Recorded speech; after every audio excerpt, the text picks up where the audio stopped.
Good afternoon. I know we're moving right along through our panel, so we'll keep the momentum going. So my name is Gina Mahony. I'll be hosting this panel with 4 leaders in the energy movement. And Abby, I would like to invite you up to talk first.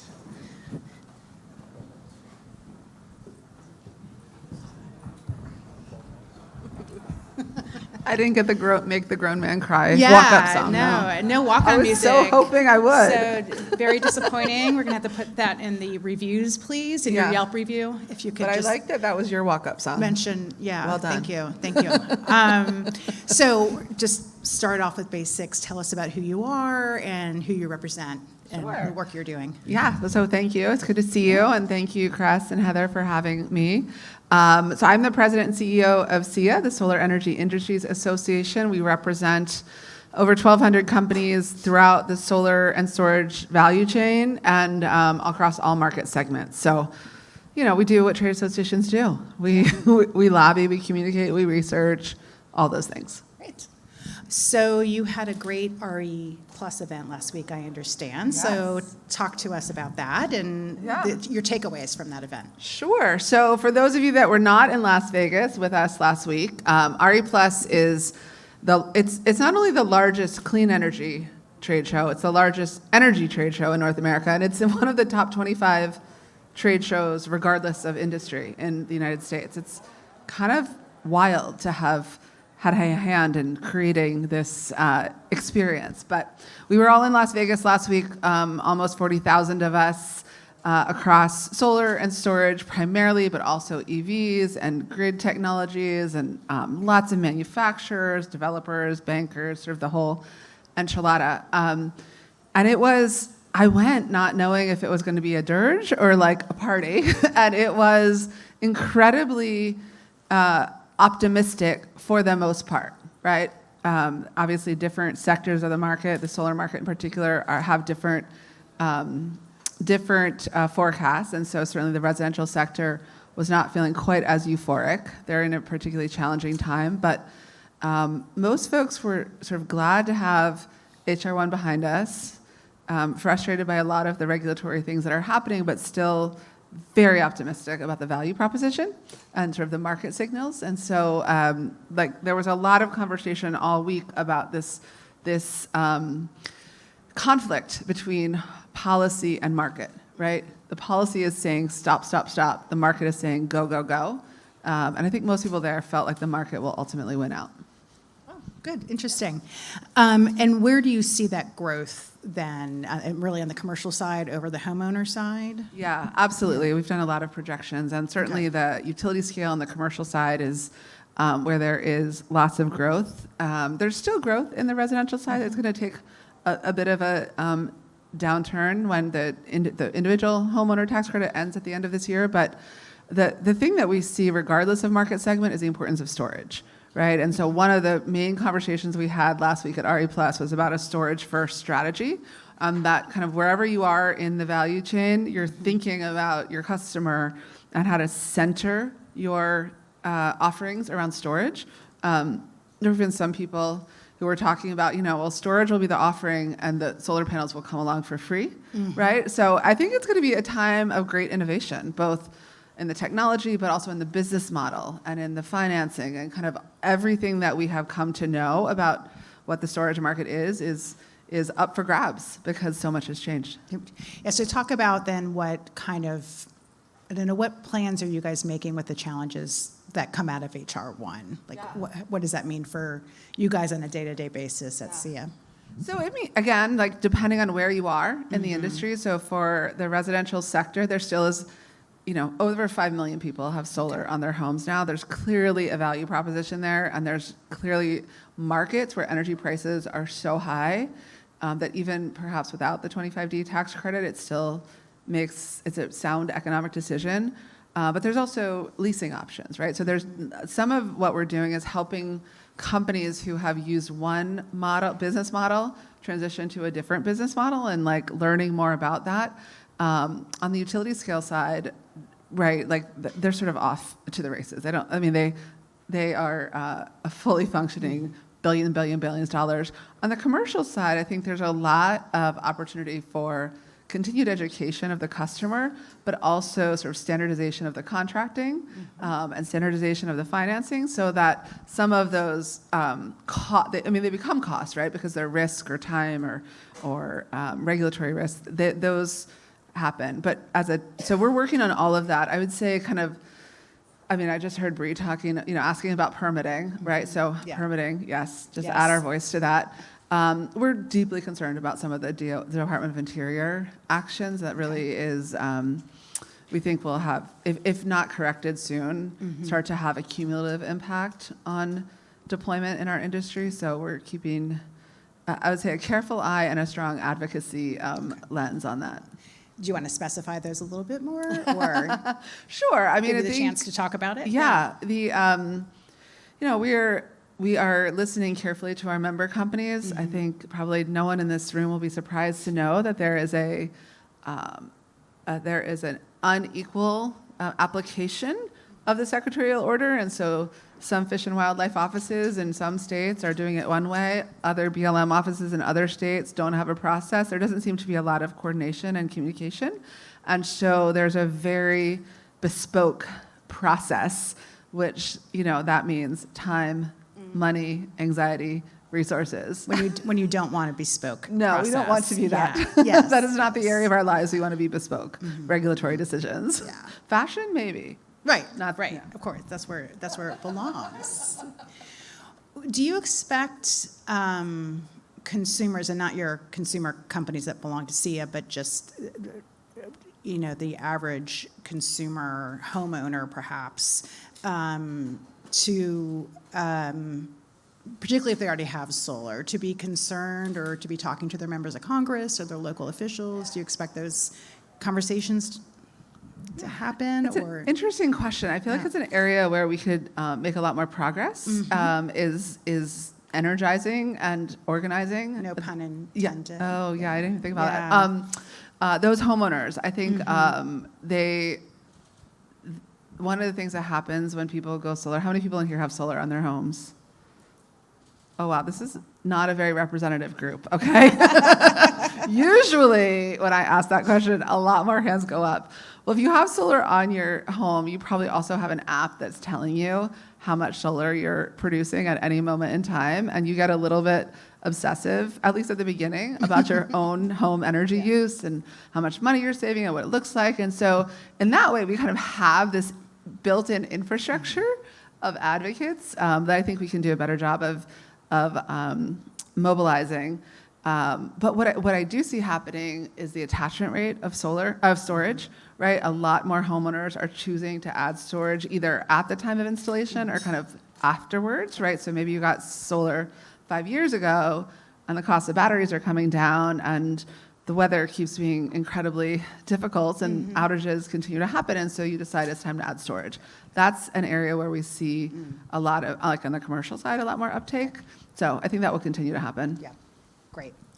And what role do you see solar having in the energy kind of going forward, like you're 5 or 10 years out?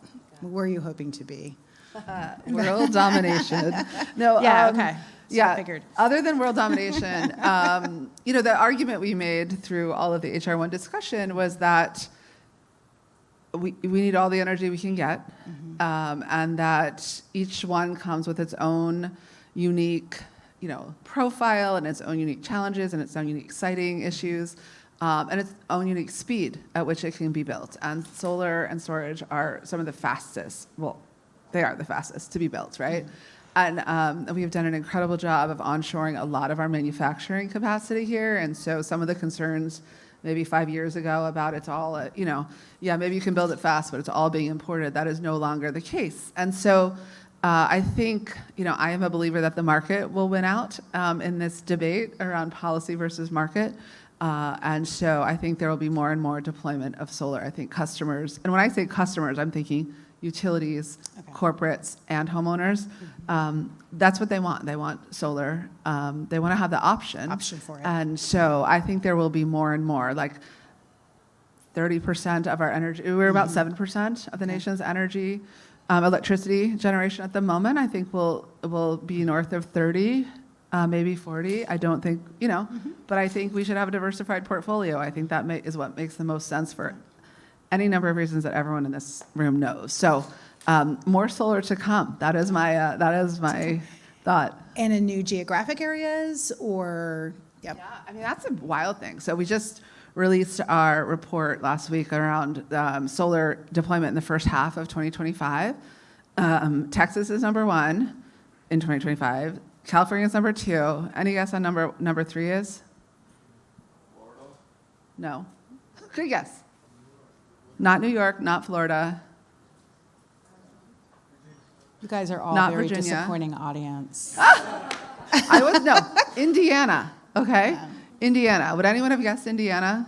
No. You would have? Nobody guessed it. Yeah. Right? Indiana. Where I was last weekend. Right. Yeah. Arkansas. Yes, right? Yeah. Go.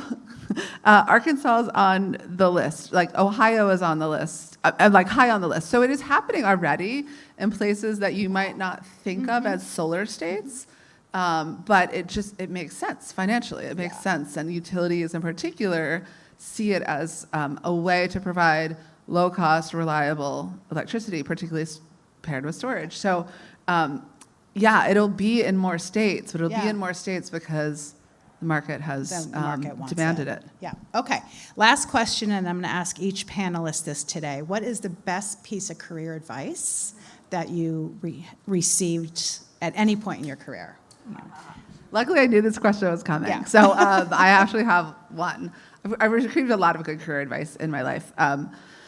But one of the best pieces was just to stay really curious, right? I love what I do, and I love all the parts about what I do, and I'm always interested in learning more. And because of that, it means that, I've worked in a law firm, and I was always trying to seek out more information from my partners. And then I worked for a governor. I was trying to seek out more information there. And I know when I am You're looking that at employed. talent, They're like, oh, here comes Abby with more questions. I'm total gunner. But when I see people who are curious, right? That I think is different than just having searched my website and if I'm interviewing you, telling me back So stats. that's a characteristic you look for. Yes, curiosity. In future employees, maybe. Absolutely. Terrific. Thank you Thank for you. your time. I know. We're done? All right. Yes. I'm being dismissed from. You were gone. Thank you. Thank you, Abby. Next up, I have Ray Long with ACORE joining. Oh, and he got walk-up music. Thank you. Thank you for joining us. I love it when my walk-up music is from the boss. Yes, Right, yes. yeah. I know Abby needs to get a refund. Sorry. Sorry about that.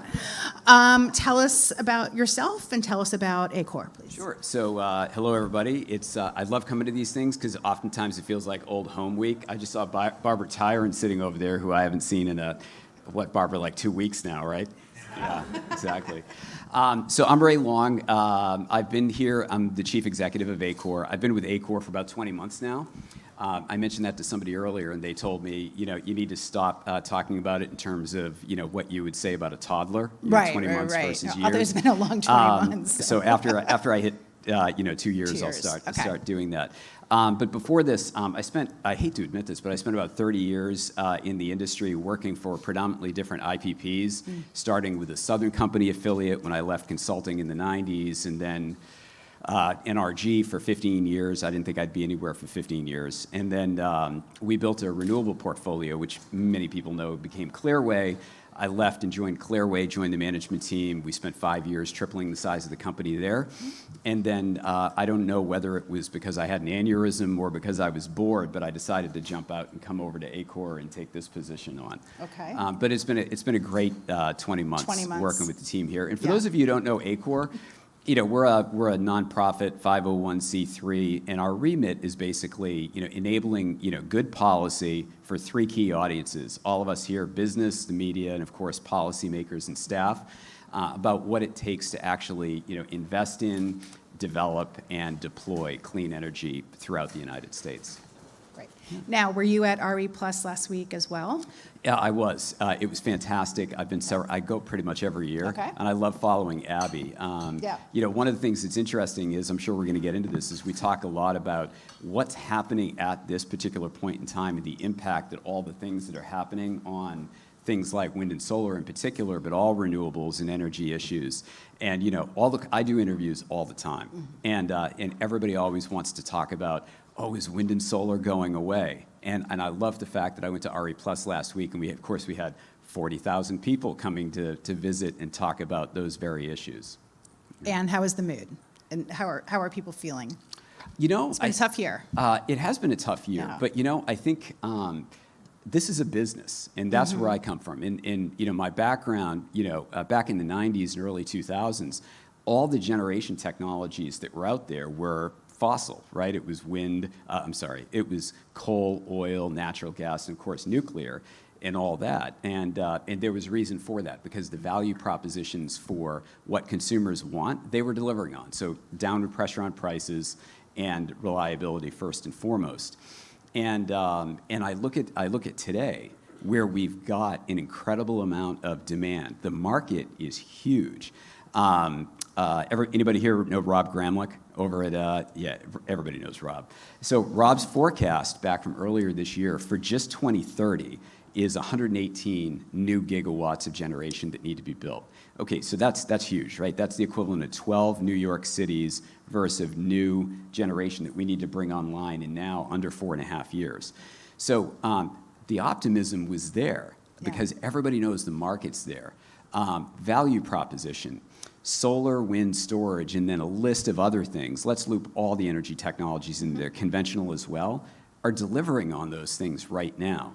The real question for all of us is, are we going to be able to build everything in order to keep prices reasonable for consumers and to meet that demand challenge? So optimism is there, and I think there's a hope that some of the policy things that we're experiencing, you know, evolve so that we can be clear-eyed about how we're going to meet those demand challenges. And how would you like to see policy evolve within the current environments to meet those challenges? Like, let's just say 3 years out. Sure. What's the best case scenario? Okay, so we talked about value proposition. We talked about the market, which is the 118 gigawatts that need to be built. And we haven't really yet talked about buyers. There are buyers out there for all this stuff, right? Large-scale buyers. We talk about hyperscalers, data centers. We don't spend enough time talking about buyers in other industries, but I think we should talk about other large loads. Aluminum comes to mind, right? Aluminum needs electricity in order to be built. We are not a huge producer of aluminum in the United States. Most of the aluminum that we get is imported from Ontario, of all places, where they have, of course, cheap power from hydro. Democrats and Republicans alike would love to see more industries established here, and that's one of them. So aluminum is another source of load. Crypto. Another thing that's near and dear to Republicans and the Trump administration. Another large source of load that we would like to grow here in the United States. And then you get into everything else. You get into manufacturing electrification, industrial electrification. You get into residential electrification, which I don't think gets enough attention, because people are putting in heat pumps all over the place and mini splits now. That's huge. So as we go down, we need to talk about this stuff more holistically, that the demand increases that we're experiencing are throughout the economy, and it's not just there. So where this is going for me is we have buyers that are looking to buy all this electricity that's out there as well. What we're experiencing now is really an artificial blockage of everything that we're talking about. So one of the things about ACORE that I didn't talk about before is our membership. We're known as the organization that has the banks and the financial institutions that are financing clean energy and, in fact, energy projects and energy infrastructure all over the United States. And it's in the trillions of dollars on an annual basis, right? They're deploying it. And then we've got developers as well. So development is there. Look at queues around the country. They're clogged with projects trying to get through and get interconnected. We've got banks that are trying to finance these projects, and we've got buyers on that end. So that's a market. I mean, we are the laissez-faire country, right? We were founded on free markets and all that. So what's the holdup? Well, we need to get by the things that are happening now. Things like stop work orders on projects that have been fully permitted. Things like permits going through the Department of Interior and not having the staff assigned to them to move them through in a quick and efficient way, and a variety of other things.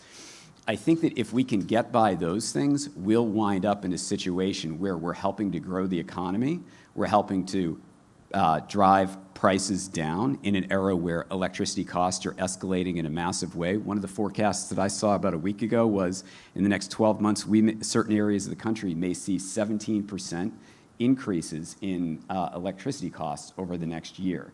I mean, with prices being high today, that's not tenable. So I think you asked me where I'd like to see it go.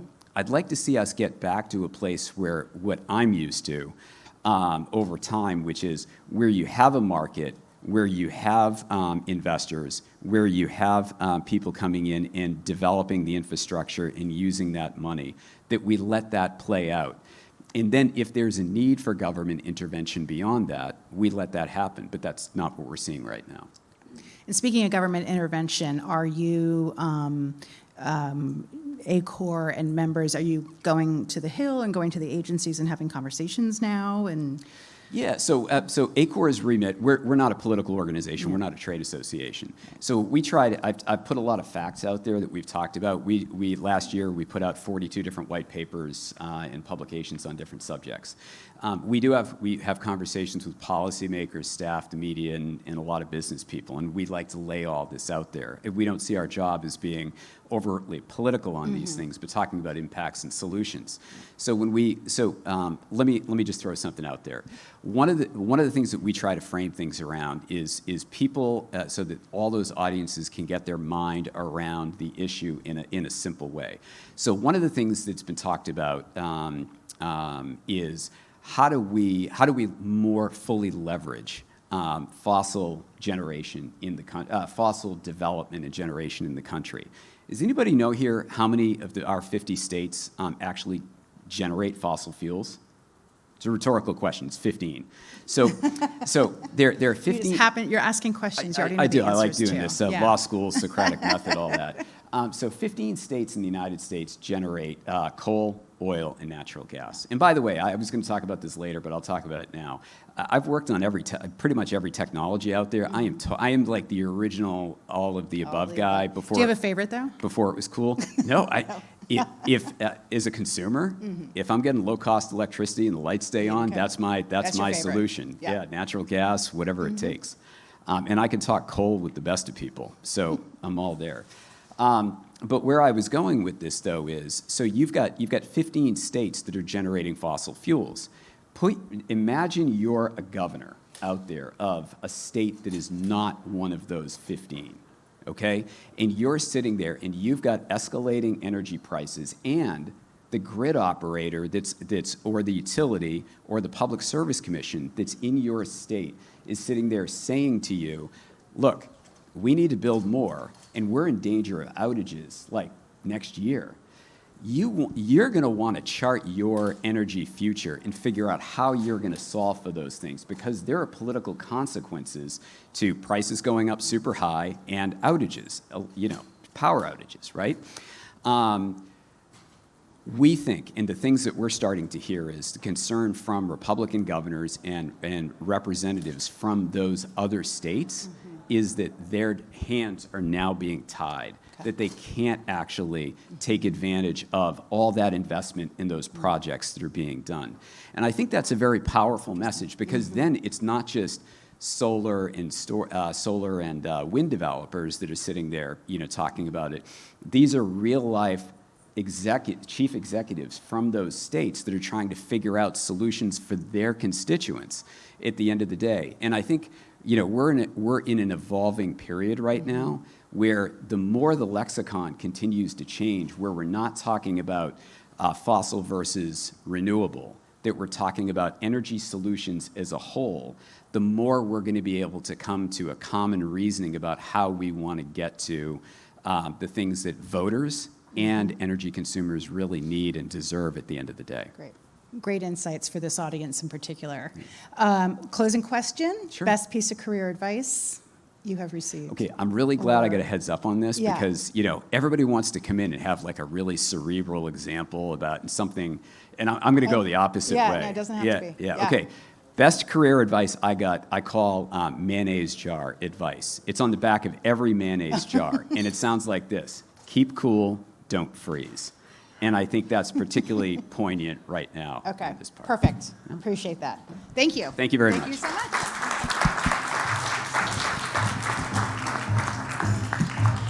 We have Tom Falcone from Large Public Power Council. Here's your microphone. Thank you. Welcome. And you got walk-up music too. Abby, once again, should I'm file a happy to complaint. join you here on the Yeah, couch as we talk yeah. about all my problems. I'm hoping it'll be therapeutic. Yeah. This guy moved to the DC area and has better traffic than where he was living. New York. On Long Island. Yes, there's Yeah. not too many people. I moved can to say DC that. about 9 months ago, and everybody complains about the traffic. I personally think it's pretty good. So, So give us a little bit about your background and tell us about LPPC and sure. your So, priorities right now. first, the Large Public Power Council is really, there's 2,000 public power utilities in the United States, and they provide electricity to about 50 million customers. LPPC represents the 29 of those 2,000 utilities that own roughly 90% of the assets. So big integrated utilities, they cover places like Los Angeles, San Antonio. I used to be the chief executive officer of a utility outside New York City, so we had about 3 million consumers. So big integrated utilities, and then the other thing is, if you have 2,000 utilities, a lot of times those smaller utilities will come together and buy their generation and transmission, and some of our members provide generation transmission to all of them. In terms of my personal background, I've been in the utility business my whole career. I started out as an investment banker to publicly owned governmental utilities, and then I became the CFO of a publicly owned government utility, and then I became the CEO of one for about a decade. And just 9 months ago, Ray was talking about he's a toddler. I would be a newborn. You're a About newborn, 9 months okay. ago, I moved down here. So Moving on to solid foods about Yes. now. Yeah, it sounds like. So how does your community see itself meeting consumer need and demand over the next couple of years? yeah, so like everybody else, we've got really rapid growth, and we have some communities that have a normal growth trajectory, but a lot of communities that need to double their load over the next 5 to 10 years. In aggregate, we have 80 gigawatts of generation right now, and we need to build 60 gigawatts over the next 10 years. So a little less than double over 10 years, and like I said, some of those communities need to double in the next 5 years, and some are a little slower. So in terms of how do we do it, we're all of the above people. So it's interesting, I was at the panel, a lot of great conversations today, and they were talking about offshore wind, and they were talking about South Fork. South Fork is the nation's only offshore wind project that's currently operating. That was my project when I was at my former utility. My name's on the contract. We had a panel on nuclear. We have one member in NYPA that's developing a gigawatt of nuclear on behalf of the state of New York. We have another member that just finished one joint with Southern Company, something like Vogel, where the co-ops and the munis took about 50% of the output. So we're building all kinds of things, transmission, all of the above, wind, solar, carbon capture, hydrogen, storage, you name it. And a good portion of that, or a good reason for that, is depending on where you are in the country, you have access to different energy sources. So one of the things that you're going to take into account is what's in your local environment and what can you take advantage of and what makes sense. So other than permitting reform, Sure. what are some of the obstacles your members face to any of these? Yeah. Affordability, growth, all of it. Well, we're for permitting reform Yep. too, just like everybody Always. else. Evergreen and treat. we've Yeah. got our issues, but you'd be surprised. Some of the things as you move beyond that, one of them is very unique to us. So there's a Treasury regulation that deals with people who borrow with tax-exempt debt, and it's out of date, but it's worked perfectly fine. But as you start to get utilities where 2 or 3 customers may come in, a data center, for example, and they may be 30 or 40% of the load, the regulation doesn't work. So one of the things we're doing is working with Treasury to update the regulation because it really prohibits us from making some investment. So that would be an example. We're very focused, since we're utilities, we're very focused on what's going on at FERC. How do we handle retirements in the country with very rapid load growth? How do we handle load additions? How do we get to better load forecasts? So a lot of regulatory technical work, but also work on Capitol Hill. We were obviously very interested in the One Big Beautiful Bill and other pieces, and permitting reform throw us into the mix. So Implementation issues related to. Sure. All of those, too. I've heard it called OB3 is the other thing. Are people Okay. hearing OB3 as well? Yeah, so. My wife loves Obi-Wan Kenobi, so. Right, that well, too, it's yeah. an easy, it rolls off. Yeah, it rolls off pretty easily. So, or they're actually Treasury guidance would be an example of an implementation issue, and other, yeah. The details matter when you're Yeah. doing these things, and sometimes unintended consequences. So all the issues that you'd be familiar with on implementation guidance, you can count us for those issues as well, that the guidance matters. We're spending a lot of time on those. How are, pivot up, and I didn't give you this question in advance, but workforce issues, your utilities, your members Huge struggle with issue, Yeah. workforce and supply chain. And the reason is, for the last 30 years, as you've heard here, load's been flat. And when you then say, okay, we're going to double the size of our utilities, well, it's not just our workforce isn't built for that kind of, we were not doing that level of activity. All our suppliers were not doing that level of activity. And it takes time, these are highly skilled professions. The supply chain, it takes time to find the right people, to train them, to get them into these jobs for capacity investments. So we face that issue, and it's not just here, it's around the globe. This is not just an energy story of load growth in the United States, it's load growth around the world. So a lot of the equipment that we're buying, there's just as much demand overseas as there is here, and that becomes wait times and other things. For that. What kind of educational background do I know this is a Sure. broad question, huge industry, but, in particular is helpful. Yeah. It's all kinds. I mean, there's every job at a utility. It's one of the reasons I love the utility business. But probably the biggest constraint is your line workers, who are doing a lot of just day-to-day construction. The physical work, These are jobs that require high skill. So they have long apprenticeships and a lot of training, and they're great jobs. I mean, I'm always surprised how few people know what a great job a line worker is. Very, very good jobs, but just people don't think about it or know about it. Our members do a lot of work with community colleges, with high schools. You have to build the pipeline, and part of it is just saying, hey, these are really good jobs. So. And are they unionized or non-unionized, or Depends on where you're right? at. Depends Both. where you're at, yeah. My utility was unionized. Depends on what yeah. part of the region of the country you're in, but they're great jobs regardless of wherever you are. Great. So. Anything else you want to talk about message-wise that you would love to get out to this audience, or? Sure. No, I think the biggest things for us, probably the biggest concern our members have, and it's something that we've touched on here today, it's reliability and affordability. And with all this load growth, I was just in Omaha yesterday at a Midwest Energy Forum. The governor was there. A lot of policymakers were there from the Midwest, SPP. And we had a lot of consumers and a lot of community groups and counties and associations, and that was the conversation.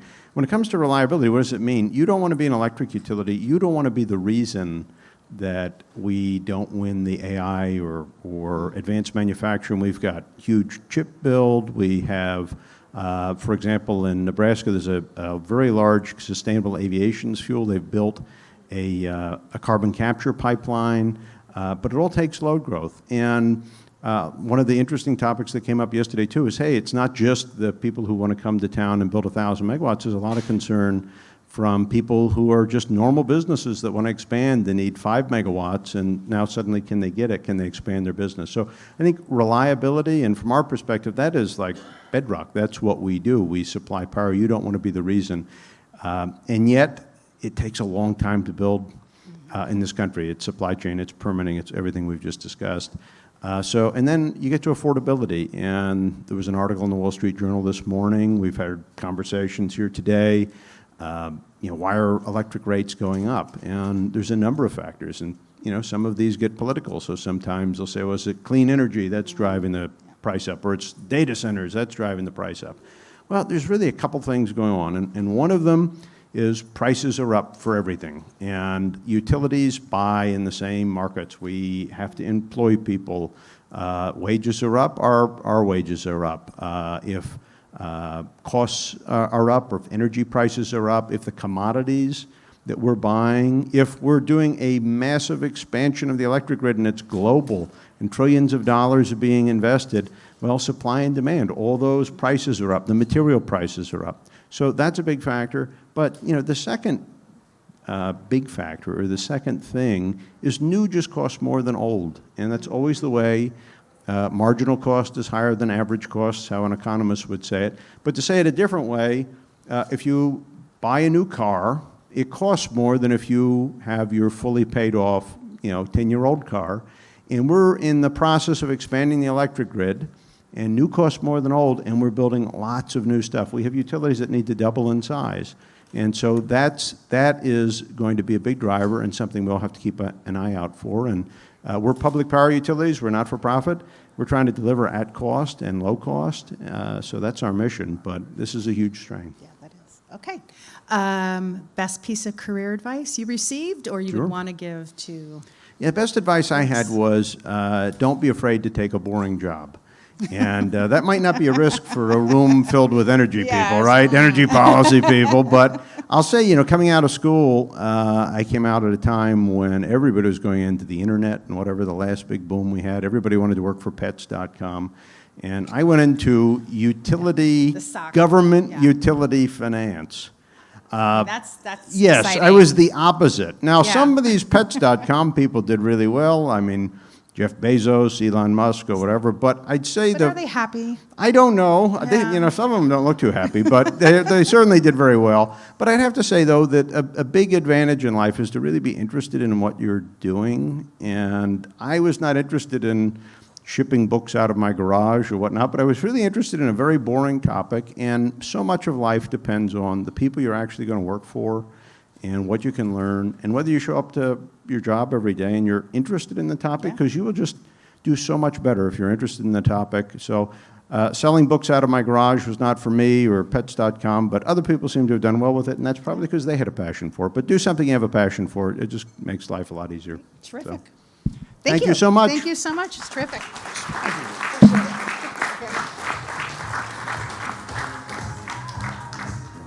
Last but not least, Rob Mosher, the Interstate Natural Gas Association of America.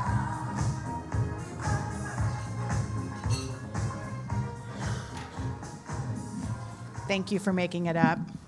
Okay. Thank you for having me. Backstory. So, backstory. I ruptured my left Achilles tendon while I was playing, wait for it, pickleball.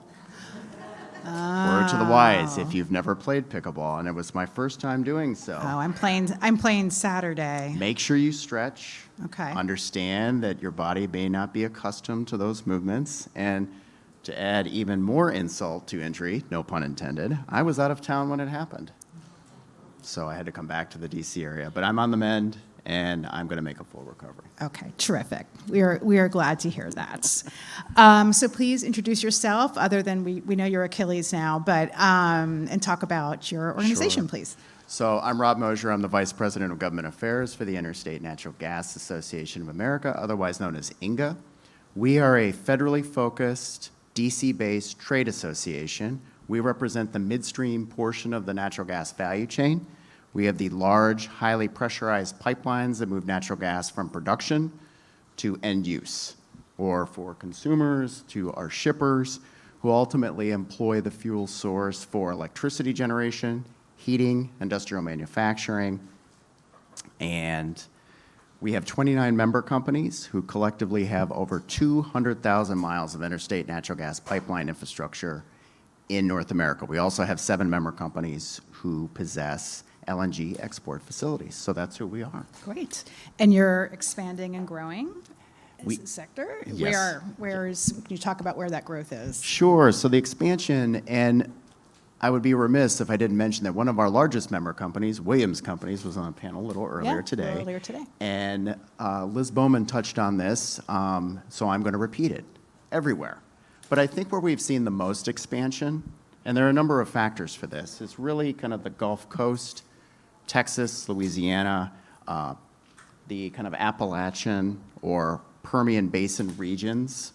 There's also the Southeast, the state of Pennsylvania for reasons that are self-evident, the fact that they have access to that natural gas and production. They're just having challenges. And even though, yes, there are concerted efforts to build more natural gas pipelines in the Northeast and Mid-Atlantic region, it comes down to a challenge of supply constraints due to regulatory and policy challenges, which we can address later. That's what I But segue into that. our member companies are looking to expand because natural gas is integral to our economic sustainability and national security interests. Great. So let's talk about some of those challenges or obstacles, whichever we want to call it. Sure.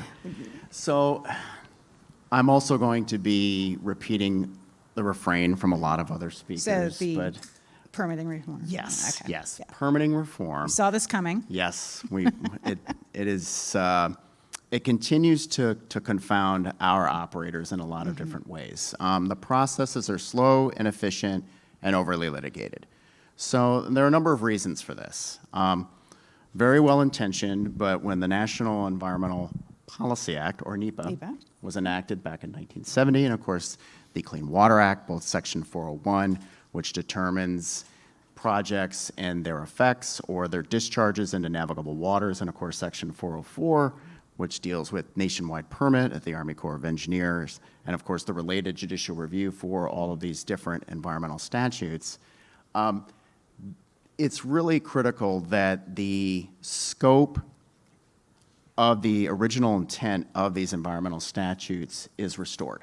Now, the Supreme Court did a little bit of this earlier this year with their 7 counties decision when it came to NEPA reviews, which is really the foundation for the projects, and they conduct the determination of effects and the scope of that impact to those various communities because of that project. So what we have been seeking on behalf of the Interstate Natural Gas Pipeline is that there really should be not only a return to that original intent as Congress originally enacted these laws, but there should also be a more established, predictable agency participation schedule in that also really looking at the way that stakeholders, whether they're directly involved in the project, how they determine those scopes, those timelines, and of course the judicial review schedules.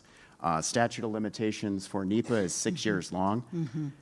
That offers a very large amount of time in which there could be legal redress. Now, the other component of this is to ensure that the operators and a lot of other linear infrastructure proponents have the durability, and that's why we've been asking for statutory changes along with other regulatory framework modifications to really make those investments, because the risk is increasing and natural gas, not only usage, but the demand for energy holistically is increasing.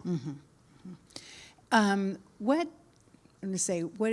are your operators seeing the biggest opportunity for growth? Like, is it different is it data centers, or they want to compete and be part of any one of those solutions, I would imagine? I would say it's the latter. The latter. Okay. I mean, because, yes, AI usage and data center deployment is driving energy demand. And I'll throw out a statistic that'll really encapsulate this.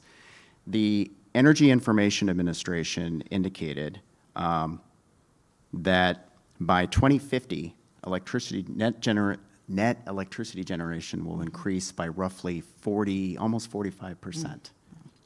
And another statistic from EIA also is really noteworthy in this discussion is that natural gas consumption, which is the largest energy source for electricity generation, and it's not even close as to What percent is it, you know? it is roughly 43%. Okay, so that's significant. And natural gas consumption, which hit record levels in 2024, is going to continue to increase this year and the following year. So we have an issue with demand because of the consumption. We also have a reliability factor. And where I think the opportunities are really going to be driven for our operators are a number of factors. it's not only the policy and the regulatory frameworks that will make the investments more desirable, it's also the market that will be driving these processes. There will be technological advances. There will be other types of demand in certain regions of the country. I think we've all identified that New England and the Mid-Atlantic region is in desperate need in comparison to other parts of the country for more natural gas infrastructure to meet those supply constraints. So I think it'll be certainly a business decision, but those other factors will alleviate or provide those opportunities for those operators. What was your all's positioning going into the HR1 discussions, and kind of where are you now post Sure. your So implementation phase? INGAA, on behalf of its membership, endorsed HR1. Okay. And we have seen, since that time, when it was approved by the House of Representatives, there have been other permitting reform process improvements that have been introduced, including one that was just discussed yesterday at the dinner last in a night, bipartisan manner, and Yes. NEPA reforms. That in of itself is important. We are in a different, I think, position when you look at the public policy-making world and the lawmakers and that how they want to address these issues, because we're seeing this across the economy. All linear infrastructure, you also see in housing, security matters, they're having permitting issues. So where are we now? The SPEED Act, which we also support, Okay. has been introduced in a bipartisan manner. There's also the Permit Act, which would address the Section 401 challenges that has been voted out of the Transportation Infrastructure Committee in the House. The Senate is also working through their processes. The two committees of jurisdiction are Environment and Public Works and the Energy and Natural Resources Committee. And what we've seen is that there is a momentum growing for perhaps a few different reasons, but among policymakers in a bipartisan manner, that permitting needs to be modified in order to effectuate that change, and that so we can continue to achieve success domestically and internationally with regard to providing energy for not only Americans, but also those around the globe. Are you optimistic? I am about permitting? optimistic, Yeah. but I think I'm an eternally optimistic Okay. individual. Oh, okay. So I'm very cynical in general. So okay.